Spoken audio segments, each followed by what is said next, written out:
Welcome to the Winged Wheel Podcast, the number one source for news, analysis, and discussion on the Detroit Red Wings, the NHL, and all things hockey. Here are your hosts, Ryan Hanna, Brad Crisco, and Evan Lopsinger.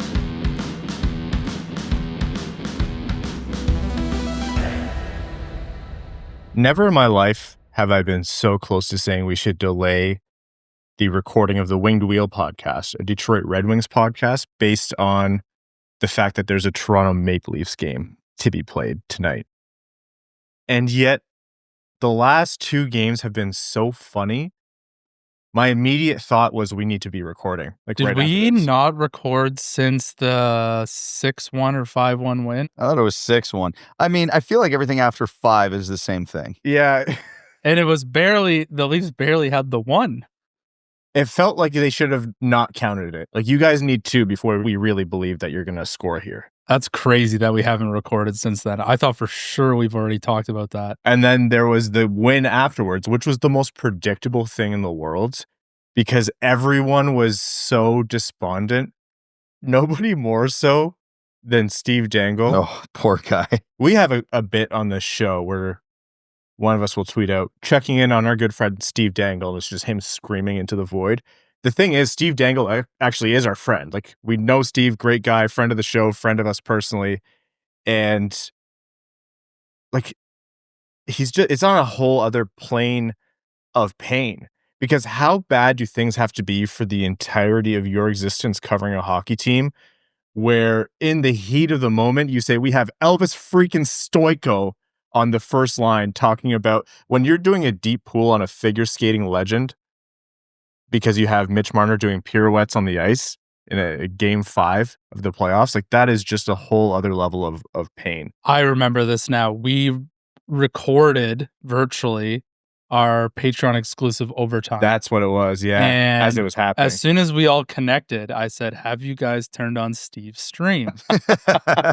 And you said, no, why? I was like, because when I did, he was on the ground coming out from underneath his desk screaming about something, and I was dying laughing. When you're the only person that's supposed to be in frame and you're coming out from the bottom of the frame. Like my dog Tully, who was trying to hide under the podcast table as we hit record here. Oh, man. Poor Steve. He's going through it. They still have a game left. And based on other results, if they win said game, home ice advantage through the rest of the playoffs. You'd never know it talking to I know. It's rich. We cover a team that hasn't been in the playoffs Brad had 2 kids ago for Brad. But it is funny to watch from afar. Folks, welcome to the Winged Wheel Podcast, here to talk to you about all things Detroit Red Wings hockey, the world of the NHL, and lots more. I'm one of your hosts, Ryan Hanna.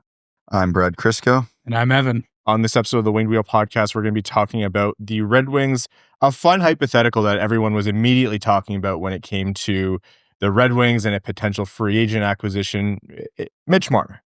Is it actually worth it? And a lot of people may have changed their opinions after watching Game 5 there.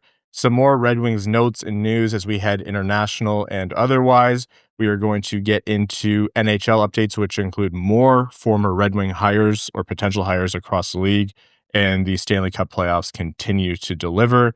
We're going to get into our prospect profile, which is another player that could be well in Detroit's range and a lot of people's favorite pick, and more before overtime. Very quickly, before all that, the Winged Wheel Podcast is primarily supported by our Patreon supporters.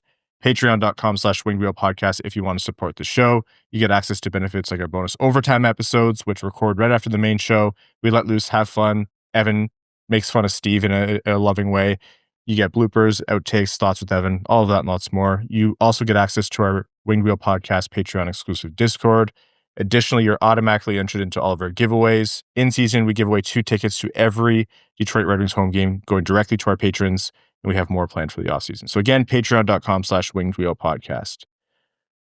Would Mitch Marner be worth it for the Red Wings? For how much? I would not have asked you that 2 weeks ago. Yeah, you've never had a qualifier on it.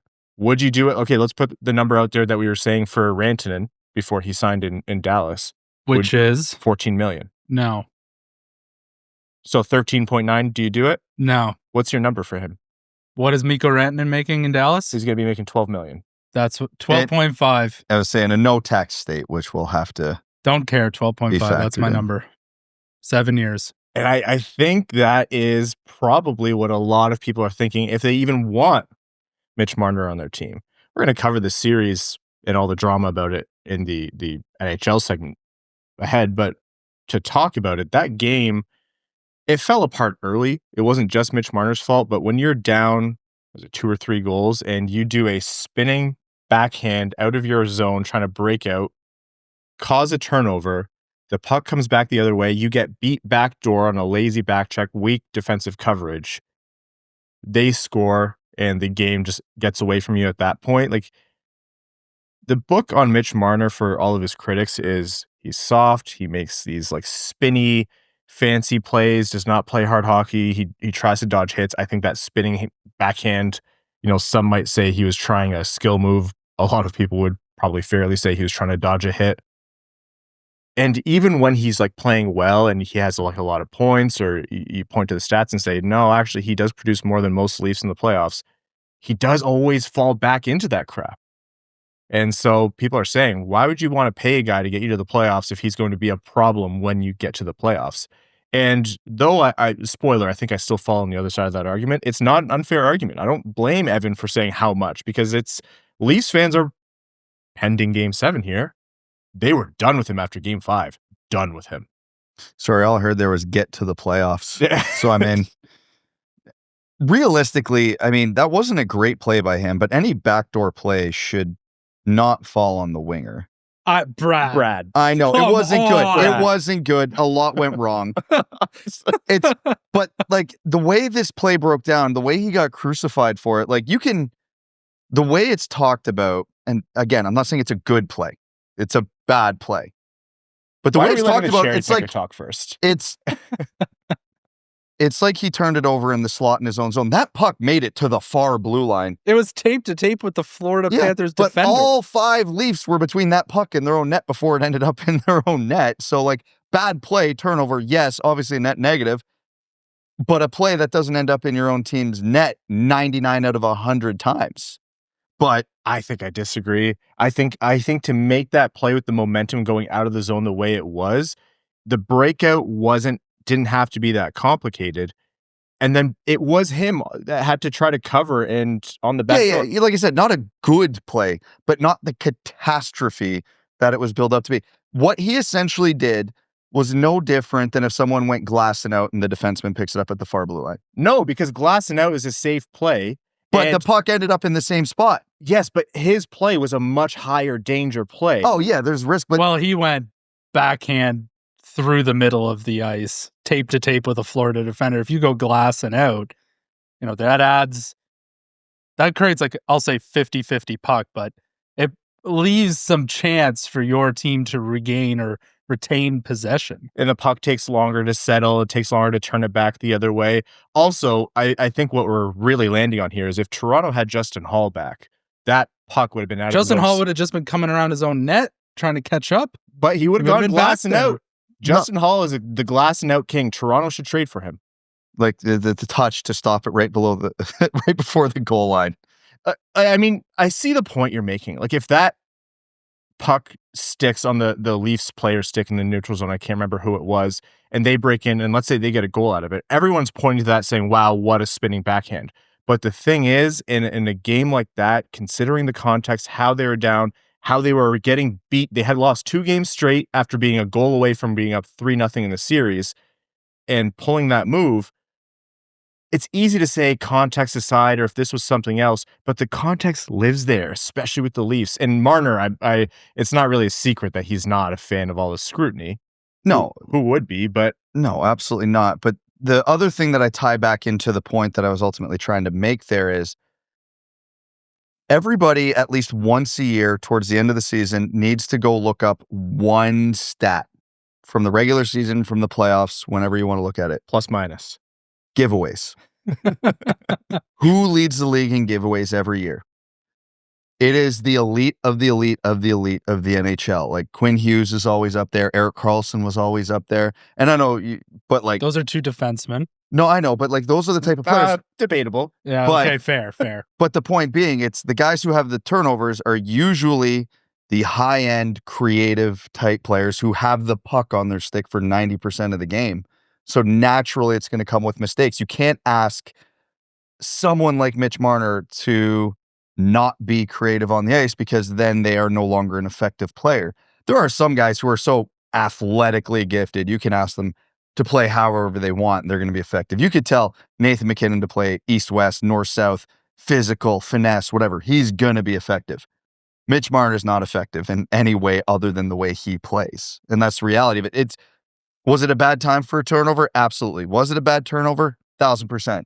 But if you want a player like Mitch Marner, you have to assume the risk that comes with it, which ties back into our conversation.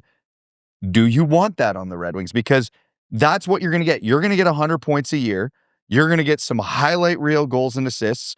You're going to get some highlight reel turnovers and missed assignments. It's the territory that you get with a player like that. And if you look at all the greats of the game, Patrick Kane had all that same kind of stuff in the playoffs. Yeah, He but just Patrick had- Kane's a winner.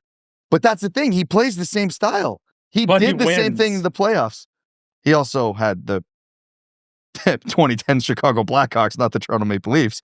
But Have you seen the meme before of like, you see a rap sheet and it's like assaulting a peace officer, evading a peace officer, possession of a firearm, possession of whatever, blah, blah, blah, this whole thing. And it's just like the most beautiful woman you've ever seen in an orange jumpsuit.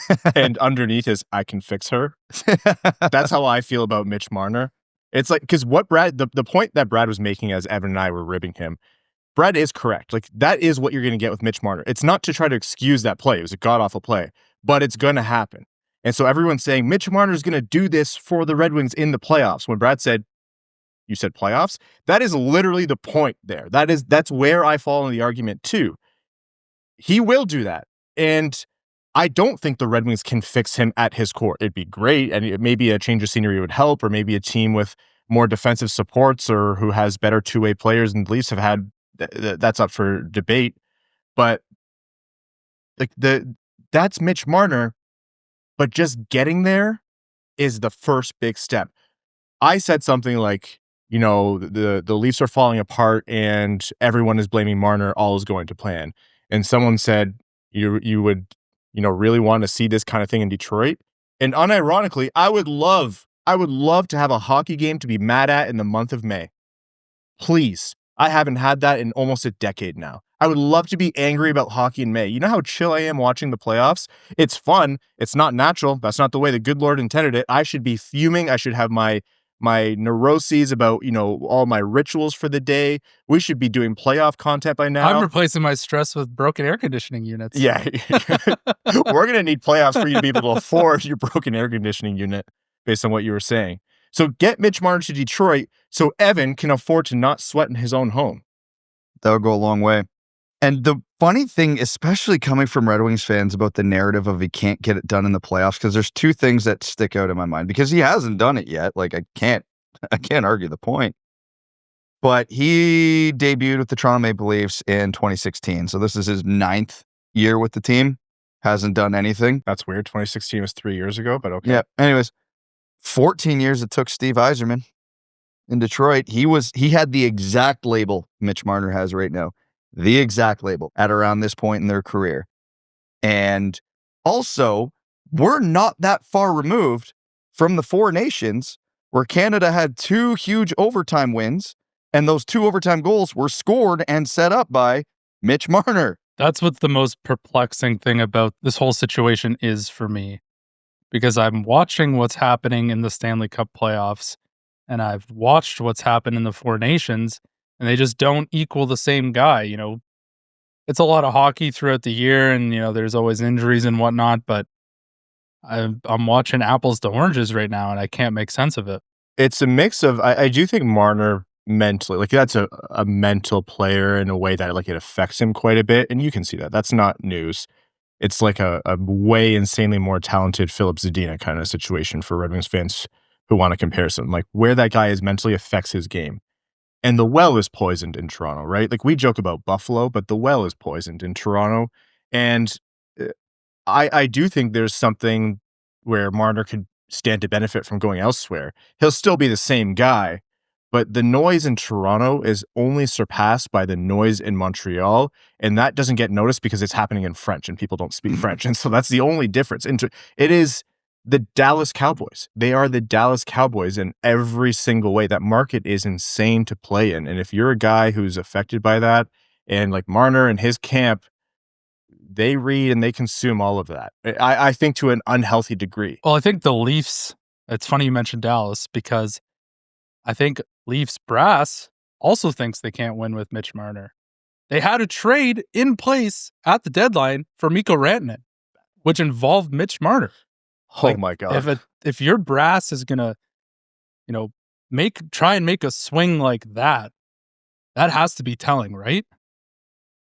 And I mean, it goes back to walking Matthews and Marner to UFA with complete trade protection and move protection was one of the worst possible deals. Like, I think Dubas is a pretty mixed bag for everything else that he did, but that was god-awful. That legacy of that could have been Rantanen, and watching Rantanen, have you seen all the stats about like what Rantanen has done these playoffs compared to what Marner and company have done for like the past 5 or 6 years? I mean, you could put anybody's stats up to Mikko Rantanen right now. They don't look great because that guy's just going supernova. So I'm not sure it means a lot, but yeah, when you're talking about the conversation of the Leafs trying to get Rantanen and shipping out Marner, yeah, they probably would want Mikko Rantanen right now. Okay, let's say contract-wise, a little thought experiment here, because I think all three of us would still want Mitch Marner on the Detroit Red Wings for some price. Actually, before we get into the thought experiment, Evan said 12.5. What's your number? How high do you go for Marner, Brad? 13.5, 14. I think I'm higher than 12.5, but I don't know by how much. Just because I have a whole big thing coming up, and it's going to be a conversation in the offseason. The more I think about the cap, the more I'm like, screw it, act like Vegas. But because like you got to keep in mind, again, comparing it to the Rantanen, the Red Wings are going to have to pay the state tax on this contract that other teams won't have to. So you got to put a bit of an inflator on that one, and then you're not to the degree that Canadian teams have to, but still. But still, and then the other tax you're going to have to throw on there to any big free agent is the "we haven't been good in so long, but we promise we will be" tax. Yeah, like it's Rantanen signed for 12. The taxes alone would put Detroit, if that's a 1-to-1 comparison, in the 12.7 to 13 range. I don't know the exact math on that. And then you're probably adding an extra $500,000 per year. We're sorry we're not an elite team, but you'll help us get there. So would you prefer, so let's just say 14 million for the sake of argument. Would you prefer $1 or, a couple of quarters to make up $1? Like, would you prefer Sam Bennett at $9 million, then that extra cap space to bring in a number 3, number 4 defenseman to solidify the back end? Did you read my notes? I can't read, so no. That's what I was going to say. What would you rather do? Get a Sam Bennett at an realistic, but still an overpay? Let's say $9 million. Bennett and Gavrikov, what would that cost? I just want to point out that you guys laughed at me when I said $8 million for Sam Bennett 3 months ago, and here we are. I was hoping you would forget. I think with his pedigree that the bidding market will be somewhere around that number. Yep, I agree. Okay, so I'll give you I was really hoping you wouldn't remember that, Brad, but you were right. Sam Bennett, I think you said 9. But I also don't think that's... Yeah, either way, it was in the range. What would Bennett and Gavrikov cost, and say like reasonable but overpriced, the two of them?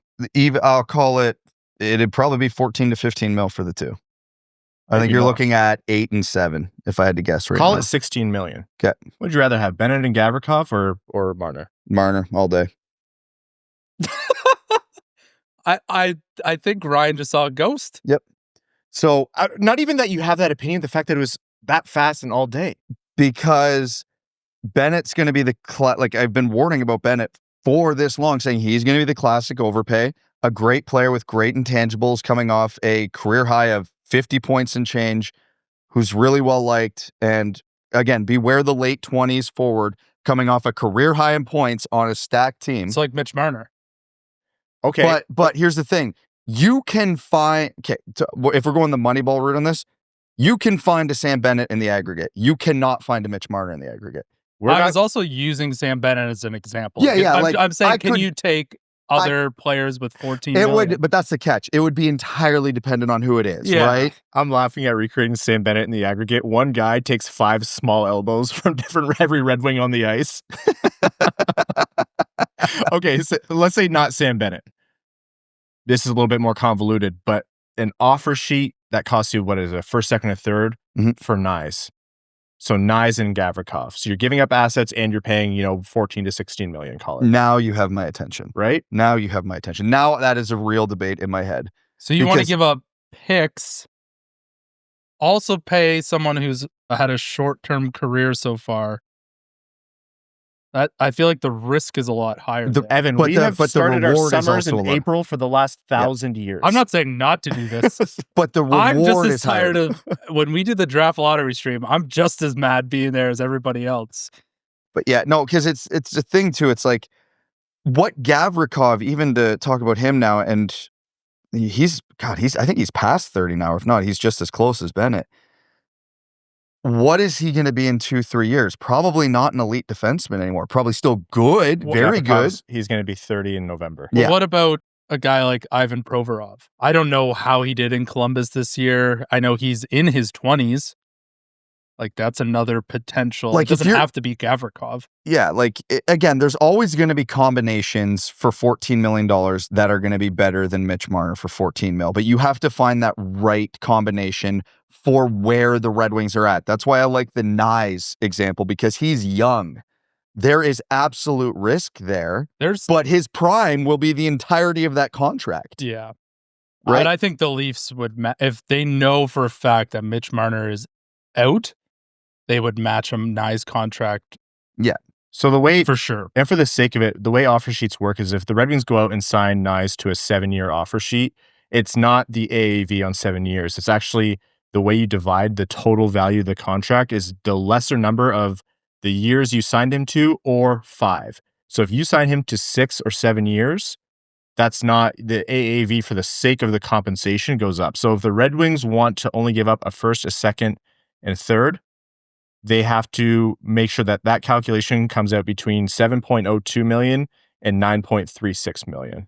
So the theory, again, I'm going to go on this tangent about offer sheets because I've seen smarter people than me floated around and it makes a lot of sense. If you're looking to offer sheet someone this summer, while there are still a handful of teams who are going to be hard up on the cap before the big escalation really kicks in, this is the year to do a 1-year offer sheet at an insane number. Like a number the player is absolutely not worth, but the team has no way to match it. Because if you keep the AAV reasonable, you're not getting the player. That's the reality of offer sheets. The reason St. Louis did it so beautifully is because Broberg and Holloway combined was a big number. Yeah. And Edmonton was in a spot where they had nothing. So, but again, the Leafs or any team in that situation will always be able to find a little bit of salary cap room. So if you are not well over, and actually this is what Carolina did with Kotkaniemi, I think. They signed him to a 1-year deal at a fairly big number and then extended him in January to whatever they likely had pre-negotiated. Yeah. That's the method you take. Now, yeah. It's turned out poorly for them. For them, but that's the risk with it. But either way, that's a whole offer sheet tangent. Coming back to it, you look at Marner relative to the other options where you don't have to give up assets. You look at the Red Wings system, the Red Wings needs and everything. I think that in time, in 2-3 years, with a couple more free agencies, a couple more prospects graduating, you're not going to get a player of Gavrikov's caliber in all likelihood, but you're going to probably find someone pretty close. You're not going to get a Sam Bennett, but you might end up with someone pretty close. Hell, Nate Danielson, in theory, should be better than Sam Bennett when he starts hitting his stride. Different players, but I see what you mean. Yeah, whereas there is nowhere in Red Wings land anything close to a Mitch Marner. There is not going to be a free agent in a few years anywhere near a Mitch Marner. all the concerns about the playoffs are real. I'm not dismissing them. The Red Wings do not have the luxury of getting picky with which superstar they chase. If there is one available, they chase it. Full stop. Doesn't matter who it is, especially at forward, because they don't have another option. And I just think that with the mental issues Mitch Marner has around playoffs, he won't have that, at least not in the short term with Detroit. Because you imagine he comes to Detroit, the Red Wings make the playoffs, they get whacked by Florida and call it 5 games in the first round. He only has 3 points. Is there a Red Wings fan out there who gives a shit? We're all going to be thrilled we got there. Nobody's going to be mad at Mitch Marner. We're going to be like, thank you for letting us have the opportunity to lose in the first round. Now, mind you, years 3, 4, 5, 6, it's a much different conversation. But again, it took Yzerman 14 years. You have to believe there's at least a chance he figures it out. I even saw someone make the point, he just had his first child. He's a dad now. Every dad out there will, everybody who's not a dad will make fun of what I'm about to say. It fundamentally changes you as a person. I would make fun of you about a lot. But I wouldn't make fun of that. It didn't change Mitch much because he looks the same as he did. Well, yeah. Last playoffs. Yeah, he's tired. It's a newborn. But just having that sense of maturity and responsibility in every aspect of your life and with everything you do now, it could help. It quite literally could. So, again, my ultimate point is beggars can't be choosers. If a player of this caliber comes available, you have to go at him. The second point going is there's a very real reality. If he gets out of Toronto, problem solved. If I could handpick any team to just drop Mitch Marner into, it'd be Carolina. Oh, that'd be fun. That was their plan. That would be very fun. That's what they tried to do. All right, well, that conversation is going to rage on. I know it's a very divisive thing, and people will be kind of incredulous that you still want him after that. Again, I'm not even saying that he wouldn't do that in Detroit. I would just love, again, the opportunity for it to be the spring, summertime, and we're still talking about the Red Wings. Let's not put the cart before the horse is my thinking, but I am open to different combinations of it, even though I acknowledge that Brad's right. You can't recreate everything in the aggregate. It's not always possible. You can't moneyball everything. More Red Wings stuff here. Let's talk about actual Red Wings. The World Championships continue to roll on. Kasper continuing to produce, had a sweet reverse hit on Texier. Stared him down after, which is hilarious. Very reminiscent of Moritz Seider. I've said this about a couple hits now in the World Championships, and I know it's just big, Neanderthal energy of me. I know IIHF rules are different, and any contact to the head is bad, and anything that causes an injury will get you, a game or get tossed out for or suspended. But that hit from MBN was at most interference in my mind. Was it even that? MBN gets tossed. The guy got hurt on it. I know you slow it down, you see an elbow ride up as the collision progresses, but in real time you watch it and you're like, what happened? What happened where that was something you tossed the guy for? I don't know, man. I do this every time international rules are enforced when it comes to contact, and it might just be because we grew up with North American NHL pro hockey. The smaller ice, the bigger hits, the more physicality, but it almost makes me, and I can't believe I'm saying this, appreciative of the NHL's push for not just the Four Nations, but now their World Cup of Hockey, so that at least not every best-on-best tournament is going to be under IIHF rules. Yeah, that one was... I'm very anti-headshots, but I mean, if something rides up and catches you in the face, that's not a headshot. That's the reality of it. If the guy's already traveling backwards from what you've done to him, and then a limb or something comes up and catches you in the face, that's not a headshot. It's just not. There's some weird law in the States that was argued over, the legal precedent was I'll know it when I see it. It should fall under that. Oh, you know what that was about, right? No, I don't. I'll tell you during the break. Was it really? Yeah, I'm not going to say it on the show. There's kids listening, but yeah. I'm sure you can guess. It just doesn't pass the sniff test of you're like, that's not hockey, to toss him for that. It just felt call it penalty, sure. Call it interference, and I can complain about the international rules that way, but I was like, yeah, it is what it is. Yeah. Bummer. So we talked about all the Red Wings at the World Championships last episode, and in the early morning hours, we neglected to talk about Eduards Tralmaks, who's signed a one-year deal, a two-way contract, but with Latvia, I believe has 5 points in 5 games, but another player to pay attention to there. Yeah, 2 goals, 3 assists for Latvia. We always focus on Latvian goalies, but there's another Red Wing system player in there. All right. Elsewhere in the world of the NHL and the Red Wings specifically, some rumblings going on. Viking Gustafsson Nyberg, 6'6", 220+ pound left-handed defenseman, 21-year-old, just wrapped up his sophomore year at UConn. This is from Let's Go Red Wings Prospects on Twitter. He is going to Red Wings development camp. So development camp, same as training camp, a lot of bodies going there. You're going to see a lot of guys who never make it, a lot of guys who could make it, but a college player who's kind of come into not the Red Wings system explicitly, but just the camp. So eyes on whether that's someone who's going to be added to the pipeline down the road. And rumors of Maxime Comtois potentially returning to the NHL after time in the K, and potential mutual interest between him and Detroit. Thoughts on that, if that tracks?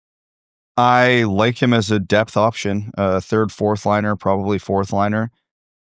He's going to bring you that grit and intangibles that a lot of depth forwards have, but he's never going to be a big scorer in the NHL, but there is offense there. There is genuine NHL level offense. So if you can get those intangibles that the Red Wings obviously so covet with a guy who will play on the fourth line and might actually score 15 goals a year, sign me up.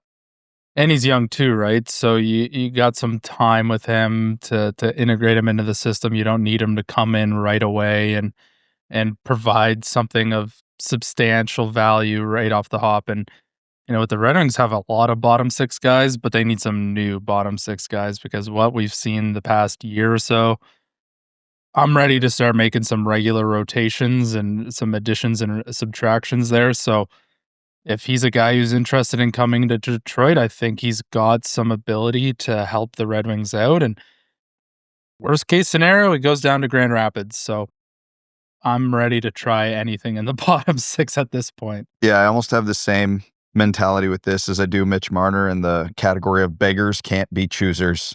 So please just try anything. Yeah, if it comes to cycling out dead weight, or just not sticking with the same options because they're familiar, or provide some kind of intangible that doesn't translate into goals, for example, from the depth offense or steady defense and the depth defense, and if it's not working for you, there's no point in being attached to it. I know when you're a fan of a team that's been bad for a decade, you still get attached to guys, you become fans of guys, but you have to understand that so many of these guys aren't going to be part of the solution if the team has a history of losing like this. So that's just to say that depth will cycle through. Okay, we are going to take a quick break, and when we're back, a lot in the NHL. Back after this. All right, if you're like us and coffee's basically the fuel that keeps you going, whether it's early morning podcasts, late night game rewatches, or just grinding through another rebuild, then you need to check out Coffee Cult. These guys are serious about coffee. They only use specialty-grade Arabica beans from all over the world, and they actually work with their farmers to make sure every single bean is top quality. No joke, they inspect each one, and they won't roast anything that isn't excellent. The result is super flavorful and honestly superstar-level coffee. And get this, they roast to order. So when you place your order at coffeecult.com, your coffee isn't sitting on a shelf somewhere, it's roasted fresh just for you, and then it's shipped out. That's as fresh as it gets.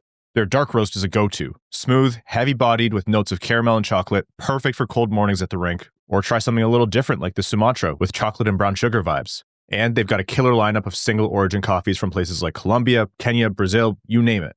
Head to coffeecult.com, that's KOFFEEKULT.com, and use code WWP to get 15% off. And if you spend over $49, shipping is free in the US. That's coffeecult.com, spelled with a K. Drink better coffee.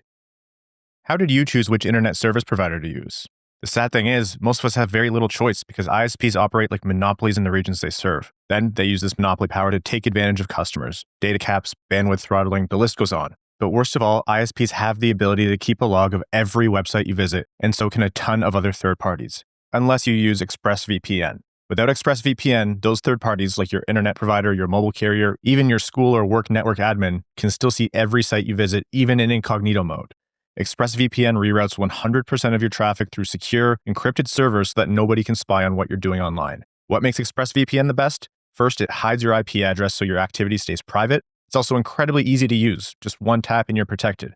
And it works on every device. Anything you use to stream, browse, or doom scroll in the middle of a third period meltdown. Plus, it's rated #1 by multiple outlets. I used ExpressVPN to stream hockey games that weren't available in our region. Being able to bypass that with a secure connection, that was an absolute game changer. Protect your online privacy today by visiting expressvpn.com/wingedwheel. That's expressvpn.com/wingedwheel, and you can get an extra 4 months free. expressvpn.com/wingedwheel. Welcome back. Is it extremely funny or extremely, extremely funny that in a Stanley Cup playoffs where every team but one has had some kind of major storyline or drama or excitement around it, and the only team without that that's being called boring and, it's not as exciting as the rest of the teams to watch, the Carolina Hurricanes, may potentially be the odds-on favorite at this point to win it just because they look so clinical? That is kind of how hockey generally works. I don't know what to call it, because predictable doesn't feel like the right word. Consistent would be the generous term for it. The team that's good and consistent always gets through, but consistency doesn't yield storylines. Like, I don't think this is my actual prediction at this point, but my gut is saying that through the bloodbath that is Toronto, Florida, whatever team makes it out of this with all the energy in the world and the excitement, like I won that massive, historic battle, is just going to get trounced in like the most unassuming, boring way by the Carolina Hurricanes.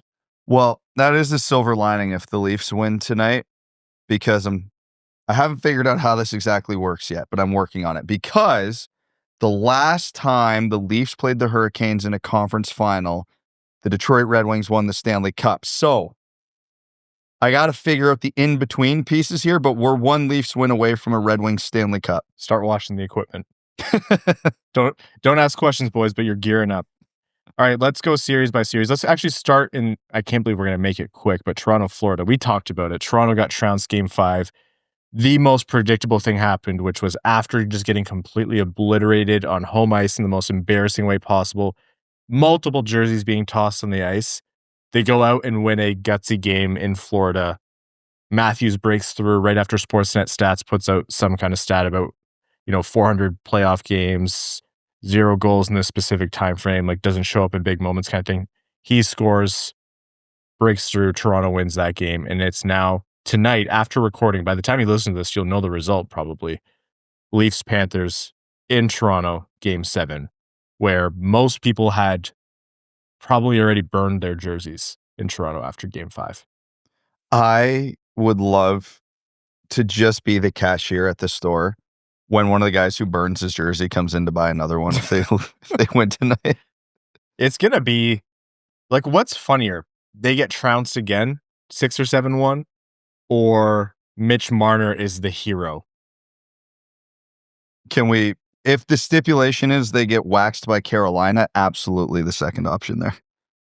Someone asked me, like, what's your preference for a Stanley Cup final? And I was like, Edmonton, Toronto. Toronto goes up 3-0 and Edmonton pulls off the reverse sweep. I want them to go almost all the way. We've seen cities burn. That would be as close as Canada would get to burning.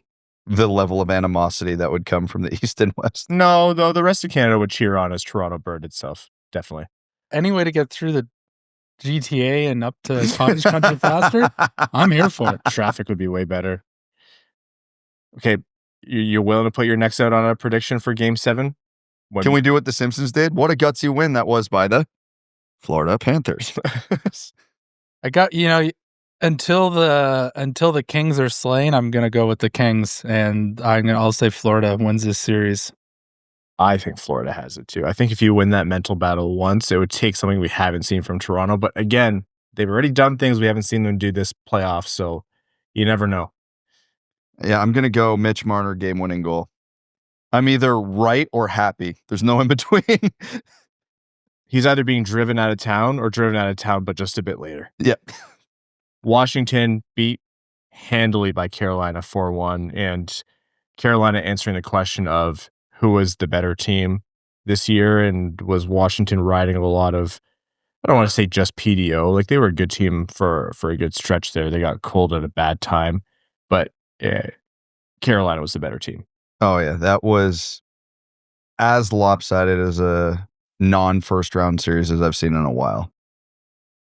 Edmonton, Vegas, talk about lopsided. That is not how I expected that series to go. I would have not been shocked at all for Edmonton to win, but in 5? A lot of close games, but it was shocking, man. Like, first off, you remember after last episode where I had said, like, oh, you said Skinner was terrible, and we went on this whole thing, like, how do you go back to him? Then he pitched a shutout. He pitched another one. 2 straight shutouts. There's something different with Edmonton this year than previous years. Like, they've made the conference finals, what is this, the 3rd or 4th time now? But that was just on the backs of McDavid and Draisaitl going sicko mode all playoffs. They've both been great these playoffs, but the Oilers aren't just riding those two. Like, the depth forwards are providing. The defense isn't a travesty. Back-to-back shutouts by Stuart Skinner. Like, if they are actually starting to play, dare I say, a complete game, and they get anywhere close to it, like 90% of Matthias Ekholm back. Yeah. Right? Like, and then they still have that option of they, in the conference finals or the Stanley Cup finals, need one game to win, and you could have Draisaitl or McDavid going nuclear still. And they're watching this Florida-Toronto series thrilled right now. Because, like Evan said, until the king is slain, you have to assume that he's still the king. Everyone in the West thinks it's going to be Florida who comes through. And you want a Florida team that's beat up and battered and worn out and has gone through the attrition of a tough 7-game series, because Tampa didn't put them through that. And so you want Toronto to put them through that. I agree. Edmonton does look different, but on the other side of it, the Dallas Stars, who beat the President's Trophy winning Winnipeg Jets, it wasn't like, I thought Dallas was the favorite. Everyone thought Dallas was the favorites after the first round, especially to see how the Jets almost fell apart against the Blues. But it was still a tall task, and Dallas looks like a really, really hard team to beat. I think we have best on best in the Western Conference Finals based on the playoffs this year. I agree fully. This was the dream conference final if you wanted the best hockey imaginable. And honestly, if Florida wins, I think the East too. Yeah. Like this. Unsexy though you might think the Hurricanes are, that you can't deny the level of hockey they're playing. If you are a fan of just good, high quality hockey, you've got, even hell, to give the Leafs some credit on talent, you got the final 5 you probably wanted. Yeah, you can make a case, Colorado, Vegas, et cetera, but you can only get 4 in the end, right? So it'd be hard to argue against these 4. We can't talk about Winnipeg, Dallas without talking about Mark Scheifele. So coming into last night, obviously the Stars were up 3-2 in that series, and Mark Scheifele, who's already been through the ringer in these playoffs in terms of hits he's taken, and got a cheap shot from Jamie Benn the game before. Tragic, devastating news. His father passed away unexpectedly overnight, the night before they were due to play Game 6. And he traveled and played with the team. I can't imagine the weight of what he was playing through and how difficult that must have been. It was extremely touching to see the way not just the Jets rallied around him, but the fans. The Stars fans were all donating $55 to the Jets Foundation and charities, and you saw in the handshake line the way the Stars were really rallying around him. Heartbreaking that he was in the box when the Stars won the series in overtime. Earlier in the game, it did bring, like, it legitimately brought a tear to my eye when he scored that goal to open scoring for the Jets. The steal, the amount of, resolve it would have taken to have played that game and performed for your team, I can't even imagine. So like our hearts go out to Scheifele and his family, but it breaks your heart that he even, was sitting there when the camera cut to him when the Stars were celebrating. It was like my stomach was in my throat. Yeah, but hockey is a great sport too. That handshake line, man. There's just some things that'll stick with you forever. Like on one hand, you have to laugh a little bit, feel bad for Scheifele. It took him like 8 minutes to get through the handshake line because every player was just stopping him, giving him a hug, giving him, quick talk to obviously let him know what they're thinking of him, whatever they were saying. And you could see, like, obviously he's crushed, he's devastated, but he was giving them all the time of day, and they were doing right by him. So it was a tough watch. I actually used to get my hair cut at the same place that Brad Scheifele did. And I remember the first time we were both in there at the same time, and he's this big dude, big personality, and I could just overhear him talking. Wait, a dude named Brad from Kitchener is loud? Yeah, but he was big, so like, yeah, that's where it threw me off. But yeah, he was just so passionate and was just talking. I didn't even know who he was. And was just talking about, oh yeah, my son, and talking about hockey, and I could just overhear things, coming together. And it's like, oh, my son's playing in this tournament, or he plays for this team, or blah blah blah. And he's just talking about all these things about hockey and his son, and I'm like, who the heck is this guy? So him and I end up chit chatting a little bit, and it turns out that Mark Scheifele is his son, but never once did it come across. I was like, do you know who I am? I'm Mark Scheifele's dad. It was just so proud that his son was accomplishing his dreams, and he was happy to just have these conversations, and just seemed like such a genuine dude. And that was 10 years ago, and I still remember those quick conversation him and I had. So yeah, I feel terrible for Mark and his family, but there's such a great support system around him right now. Like, the whole NHL, the fans, everyone is supporting him. So obviously tragic, and knowing very briefly how great of a guy his dad was, like it's a tough one for sure. Thinking about him and his family. Actually, before we jump into NHL news, I was going to say, I have to call myself out. Do you guys remember what my Stanley Cup final picks were? Nope. Tampa Bay, Vegas, with Vegas winning it. Hell yeah. Both those teams lost in the series. They eventually lost 4-1. Hell yeah. Stupid. I genuinely don't remember what my Stanley Cup final was. Just don't even go look at this point. No, I know I had Dallas coming out of the West, so I'm alive there, but I think I had Tampa in the East. Yeah. All right, more on the NHL. The Chicago Blackhawks, who had ambitions of David Carl and pulling him out of Denver and bringing him to the NHL, and he pulled out of that process and any other process in the NHL, have now turned to some more familiar faces.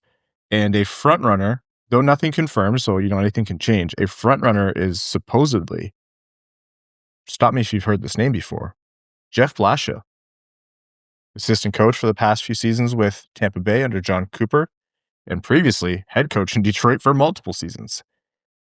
And that caused an interesting discussion. I went on a Blackhawks podcast, CHGO, and they asked, they're like, how did it go for Blashill in Detroit, and what's his style, and is he good with young players, and how would he do in this situation? And I was like, look, there's a lot of silver linings here, and I'm going to talk to you about them, but you can't beat around the bush. Nothing went well in Detroit in the Blashill tenure. And I mean, nothing went well in Detroit that was under Blashill's control, and especially that wasn't under Blashill's control. You can't evaluate how you think he'll do based on his time in Detroit, because one, you're going to drive yourself insane. You'll pull your hair out. You'll end up looking like him. And two, it's an impossible situation to get a real feel for how good a coach is, because, and I said this to them, Scotty Bowman in his prime would not have coached those lineups to the playoffs. So if you're bringing in Jeff Blashill, you have to hope that, one, the experience of being in Detroit and getting fired, and then leaving, and then going and coaching under a Stanley Cup pedigree coach in John Cooper, all that combines into his second go around, he can do much better. That is the optimism I was going to put forth on this one. Because again, Blashill never came off as an a-hole, so everybody that comes to Detroit who seems like a good guy, we're always pulling for him. You're right, nothing went right when he was here. A lot of that, I think, was in his control, and most of it wasn't. And yeah, so he went through a rebuild before, and it didn't go well. So now he's got a really good baseline of what not to do again with Chicago, you would hope. And then obviously going and coaching under John Cooper is probably the best case scenario to be an assistant coach in the NHL, so he can take his experiences from that. My big concern if I was Chicago is the number of top prospects that did not pan out under him in Detroit would be worrisome. We'll never know if Dennis Cholowski or Philip Zadina or Evgeny Svechnikov or any of these guys or Michael Rasmussen would have been any good under different coaches. But the fact that they were so definitively awful and did not progress under him would raise some concerns for a team like Chicago and how young they're going to be. Counterpoint, Seider and Raymond, phenomenal rookie seasons, including a Rookie of the Year season. Yep, that would be another source of optimism. And that's what I said. Like, you would have to hope that the Cholowskis, the Zadinas, they weren't actually good enough players, but the moment you have someone worthwhile and that you have to lean on, which he did, they'll thrive. Well, Dennis Cholowski's now sort of turned into a young journeyman in the NHL, so definitely think there's probably more there. I mean, he got scratched on his bobblehead night, so not gonna, hold that one there. But I think it's pretty crazy that the 2 head coaching jobs that Jeff Blashill potentially could have are 2 original 6 franchises. You could do a lot worse.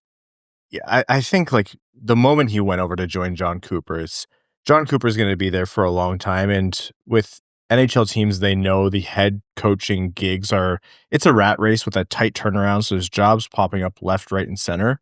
And any coach who's been under John Cooper is going to be an attractive coach for teams because they say, how do we extract something of what Tampa Bay has? How do we extract something of what the Florida Panthers have? Like, you can't get the players, you try to get their systems and their coach and their culture. So it's like the first version before he turned out to be a complete, now persona non grata of the NHL, Mike Babcock coaching tree or Bill Belichick coaching tree kind of thing. I was going to say the Andy Reid one came to mind, and that actually has worked out well for a bunch of those teams. So, and in the average coaching turnaround, I think Shayna Goldman has calculated is now under 2 years is your average tenure as a head coach, which I think is stupid. But as long as that's happening, you have to try to grasp at straws.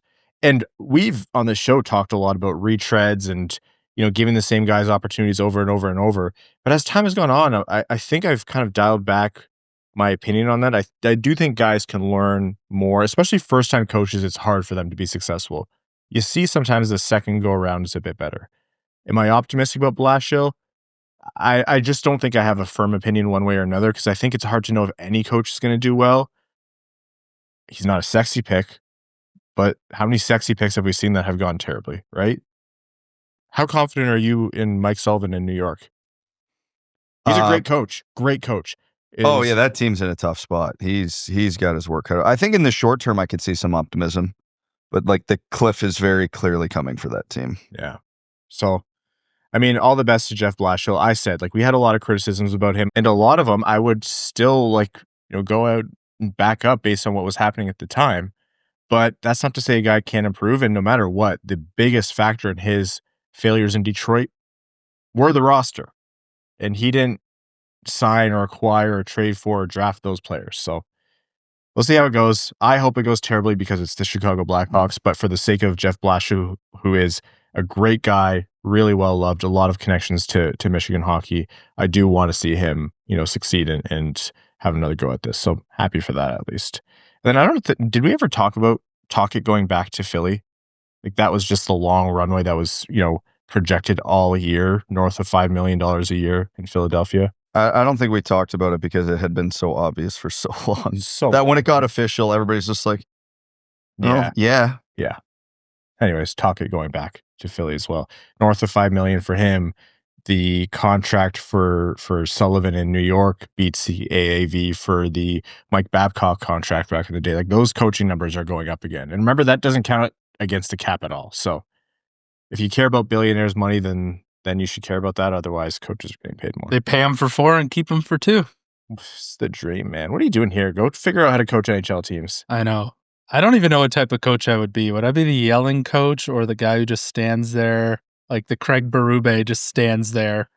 I know the exact face you can make. I wish I was good at impressions because the exact face you would make at a ref who made a bad call is the same face you make at me when I say something that pisses you off. So I would say I'm fairly stoic, but when it comes to sports, that's when I like really get into it because my competitive starts coming out. And when you rely on other people for success, like in hockey, it really brings it out. So you guys know in beer league, when I've got the sack of potatoes on my back, hold on. I unleash on some people. Sorry, I got a story for this. I don't know if I've ever told this story on the podcast, but it is actually great insight into what he just said. So we played a couple of years on the same beer league team together. We were playing one team, and they had this guy who was really, really good. Oh, I know where this is going. But that guy was also a bit of a hothead. Evan comes up to us right before opening faceoff. He goes, "I'm getting this guy tossed." Like he was just going to be such an a-hole to him. He was going to get tossed. Ryan, take your guess on how long it took Evan to get him out of the game. 15 minutes. 6. He took a slap shot into our bench.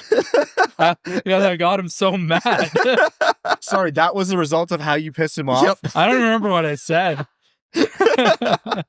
Yeah, that was fun. Did he hit you with it? He didn't hit anybody. Buddy, if you're going to tune up and fire at guys sitting on a bench, you always have to hit someone in the dome. It was one of the funniest things I've ever seen in a hockey rink. So Can you say what you said to him on the show? I don't remember. Yeah, good. I couldn't tell you exactly what he said. I just saw Evan chasing him around and then it just escalating. I've only seen Evan crash out golfing once. Usually Evan's just chuckling at the things I say to myself, which I think was probably surprising to him the first time he heard that. I have to learn how to be nicer to myself. But I've only ever seen him crash out once on the golf course. And we've only played pickleball once, and he was very nice because he wants me to like it. So he's I need friends. So I'd probably be a vocal coach. I was gonna say, I tell that story. My prediction was 2 bad calls before Evan gets absolutely enraged. I tried to be that stoic coach, that ironclad guy behind the bench, and then something would happen immediately. Be like, you know what? Screw this. We're going full nuclear today. It also depends on your team. Like, obviously, it's a very, very light example. I am very different with how I coach Hank's team versus Mika's age group, and that's only a 3-year age gap. But what you have in front of you will dictate how you coach. We are constantly fighting with Brad to stop coaching more teams because his schedule's I'm insane. only coaching 2. Brad, you know how insane you sound? They're spring teams. It's only coaching 2 spring teams. I don't coach in the winter. As you can see, we are struggling with Brad. And I always say you have to coach for your teams. We've been approaching this the wrong way. Have Evan coach your kids' teams. Boom. Done. Okay. The amount of money, Ryan, I will fund the project. If we can have Evan coach one game, repair. There we go. One of Hank's age group, specifically with Hank on the team, but Hank's mic'd up. Because those two, Evan's a hothead, Hank's a hothead. They're gonna have to swap. They're gonna have to do a transfer of the 3 brain cells of Sharon. If Evan coaches Hank in a game in which Hank's team loses, this would be the greatest content we could ever possibly put out. We have to move on. Prospect profile for this episode. Actually, before we get into the prospect profile, an update on a prospect that we covered last episode. We mentioned that Carter Bear's injury wasn't projected to be a concern, and it was confirmed that it was only a partial tear of his Achilles, and he is expected to make a full recovery and be ready for training camps. Not going to skate at Combine for the sake of caution, but they are saying that he is going to be fully healed. So provided that holds, that's good news on the Carter Bear side. This one, Justin Carbonneau, right shot winger out of the QMJHL. Evan, what team does he play for? The Armada. Where are they? No idea. Brad, can you do us the honors? Blainville Boisbriand. It's very much like the Quebec version of a UK train stop. It's like 7 different names, all separated by a hyphen. But Justin Carbonneau of the BB Armada, and a favorite of a lot of people in terms of what the Red Wings might be able to get at pick 13. So who's Justin Carbonneau, and is he a fit? He stylistically is a fit. It was funny when I was doing our final prep before we started recording, I pulled up Scott Wheeler had a blurb on him in his rankings. And the final line was basically saying a lot of similar traits to 24 Detroit Red Wings draft pick, Michael Brandsegg-Nygard. And I went, well, there it is. That's going to be the Red Wings pick since Brady Martin's not going to fall that far. But no, I actually think another good comparable for Carbonneau is Nate Danielson. I see a lot of that 200-foot high compete. The offense is there, but not to the point where it's going to blow you away. 89 points in 62 games is great, with the caveat, late birthday. So this is his third go-around in the queue, and that obviously has the other asterisks of it's the queue. Scoring's always going to be higher there. The eye test on him is very good. He, like I said, he's quick twitch, good hands, good vision, wicked shot. You love the way he competes and he battles. This is actually a very rich draft for the quote-unquote Steve Yzerman type. So I know a lot of people are down on the draft because of the quality of player compared to other years. But in terms of the Red Wings, this is their dream draft because there's going to be lots of options who fit that description by the time they roll around. And Carbonneau's no different. Again, I fall with him right where I fell with MBN and right where I fell with Danielson. I love the eye test. I love the intangibles. I love the toolkit. I have serious questions of what the ultimate offensive upside is because it's good, but not great for the level of hockey he's playing. I know what you're saying about, it's very rich for the Yzerman type. I am thinking more and more, it's fine to categorize it as the Yzerman type, but the things that we're describing are good. Every right? team likes those. Like, we love Marco Kasper for what he's doing, and that is the Yzerman type. And so it's not a pejorative. And I think when I think pick 13, those are the players that you are looking at, barring some kind of swing and a steal, which isn't there every draft. It's not there every other draft. Sometimes it's not there for years.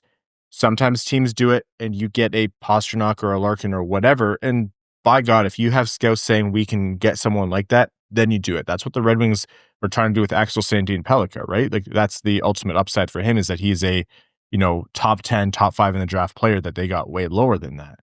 But if you can look at the Brady Martins and the Justin Carbonneaus and the Danielsons and the Kaspers in and around this range, then I think that's a great result. And I look at Justin Carbonneau and I look at the shot and he plays the game. It's not like a broken record, the right way, plays hard. A lot of the same things we like about Kasper that we hope we like about NBN. Like, you saw that hit in the Worlds and I was like, I hope he does that in the NHL. That's awesome. That's what I like about his game, but it comes with the shot. And with the amount of circumstance that he can control, he has a production. It's not his fault he was born in November. It's not his fault he's playing in the queue.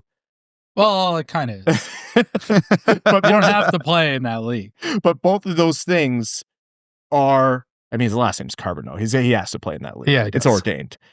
But both of those things you do have to take into account. I think Brad's right. So you have to take it with a grain of salt. And if you're going to be drafting him, you have to be certain that you think his production can translate to some degree.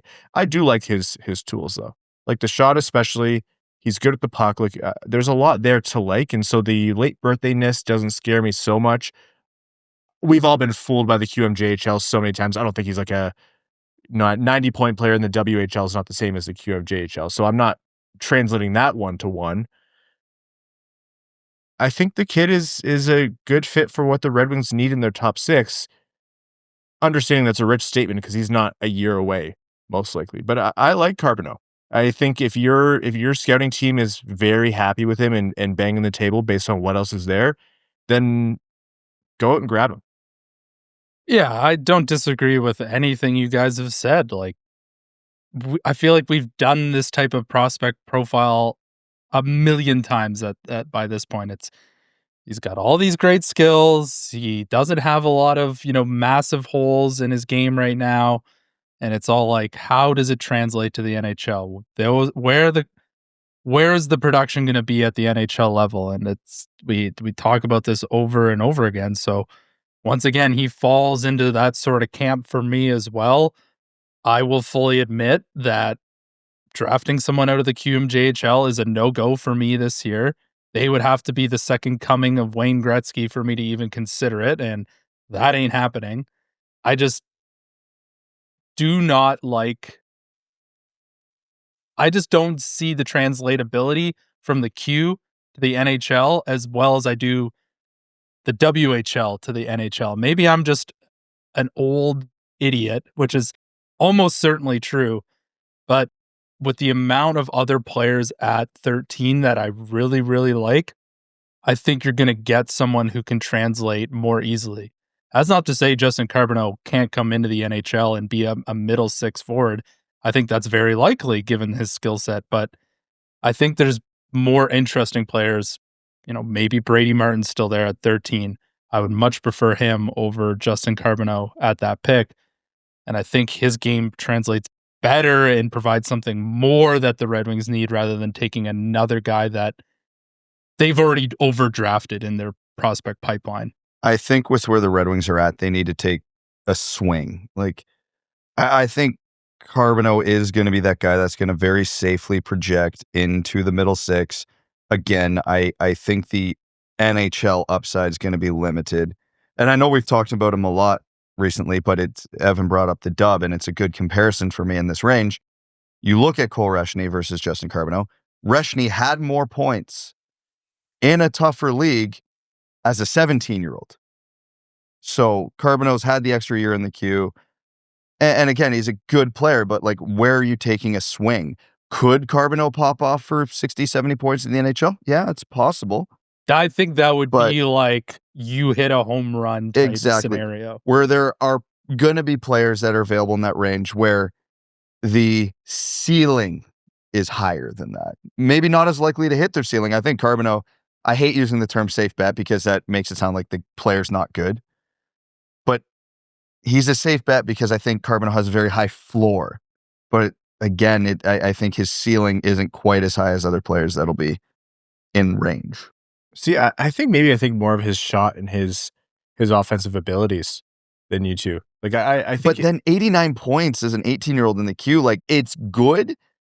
That's not anything special. I think one of the big appealing factors of Justin Carbonneau is I think he could move up and down the lineup fairly easily based on what I've seen. Like, he's got the shot to play PP2, or if there's injuries, you put him on the first power play. He has the playmaking skills to move up and down the lineup if you have injuries, and you can just tuck him away somewhere in the second and third line, and he could just be that real meat and potatoes, productive middle six guy for his entire career. I think you just described Nate Danielson and MBN.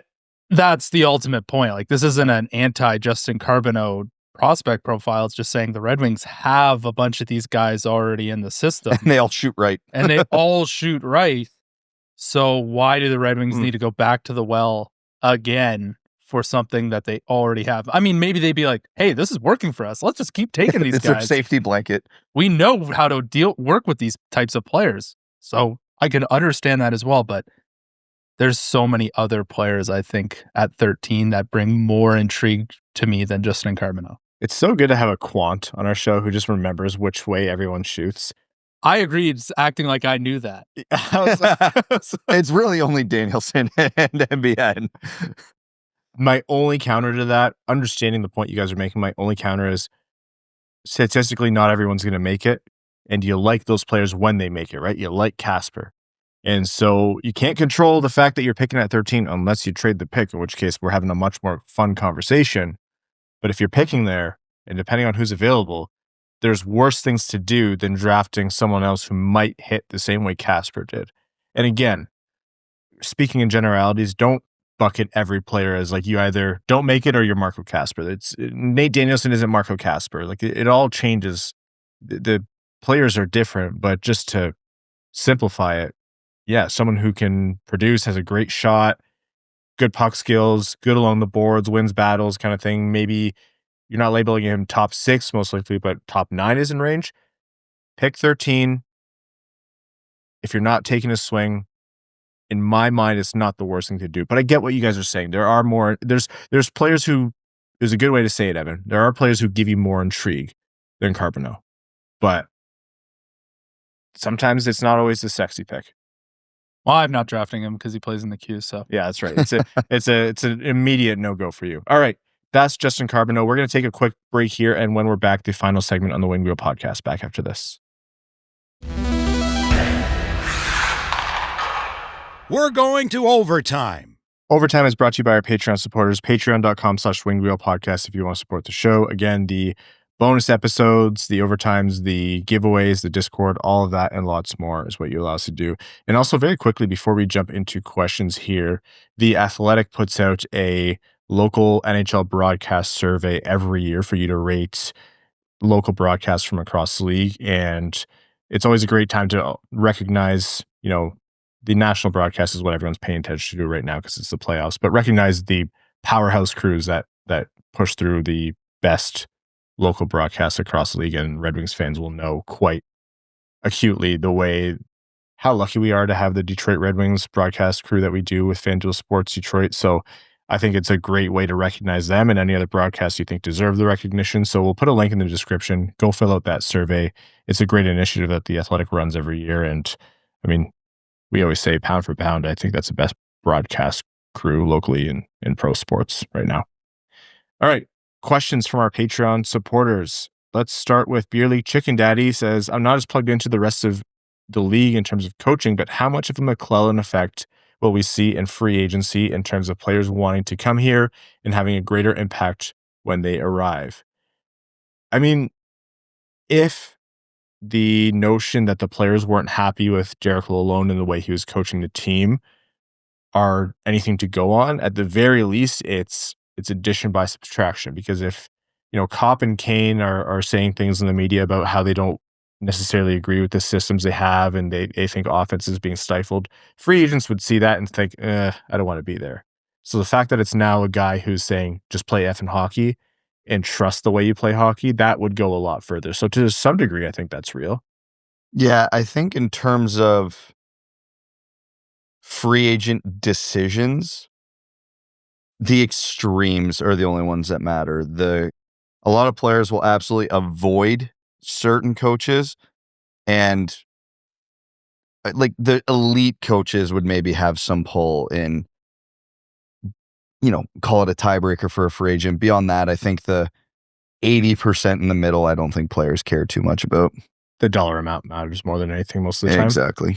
El Perro Grande says, if the Rangers decide to forfeit this year's first as a result of JT Miller and Marcus Patterson trades, do you think that makes it easier for the Wings to trade up to 11 if, say, a Victor Eklund or Roger McQueen falls, since Pittsburgh would have picks 11 and 12 at that point? If so, what do you think it would cost to go from 13 to 11? So I think that would make it less likely the Red Wings would be able to move up if that happened, because Pittsburgh's probably got the weakest farm system in the NHL right now. So the thought of 2 top 12 picks for them would be very enticing. They could pick a defense and a forward and get a pretty good head start on their system. I think with the Rangers being a team that still very much has the mindset of we're going to be good this year, they'd be a little more inclined to move it for some now help, possibly. Even if it's just a trade back, if they get a half decent roster player, like, say the Rangers give the Red Wings that pick and a third in exchange for 13 and Rasmussen, hypothetically, they'd be a little more inclined to do that. So I think the cost would probably be a second or a third round pick to get up, just even 2 spots in that spot. And I think the Rangers would be more likely to trade that pick than the Penguins would. Hemi Howard says, do you think Talbot and Mrazek will be the opening day tandem, or do you think Steve will find a way to improve on that pair? I think that's going to be the opening day tandem. It would be hard to project for sure that they would, change anything because they have the contract certainty and everything is set, but never say never. Just with goalies, it doesn't move around a ton. Putting the Puss on a Pedestal says, rank the following in order of most to least likely to occur this offseason. Yzerman lands a big fish in free agency. Yzerman lands a big fish via trade. Yzerman moves up in round 1 of the draft. Yzerman stays the course, filling in the margins in free agency, standing pat in draft order, and banking on organic internal improvement. Brad is convinced to wear loose-fitting pants to protect the childhoods of the YouTubers who don't yet know how babies are made. Thanks, fellas. That one's dead last. Yeah. Most likely would be the last one. Yzerman doesn't do much of anything, tinkers around the edges. Second most likely, big fish in free agency. Third most likely, big fish in trade. Fourth most likely, moving up in the first round. I think I agree with that order 100%. Yep. All right.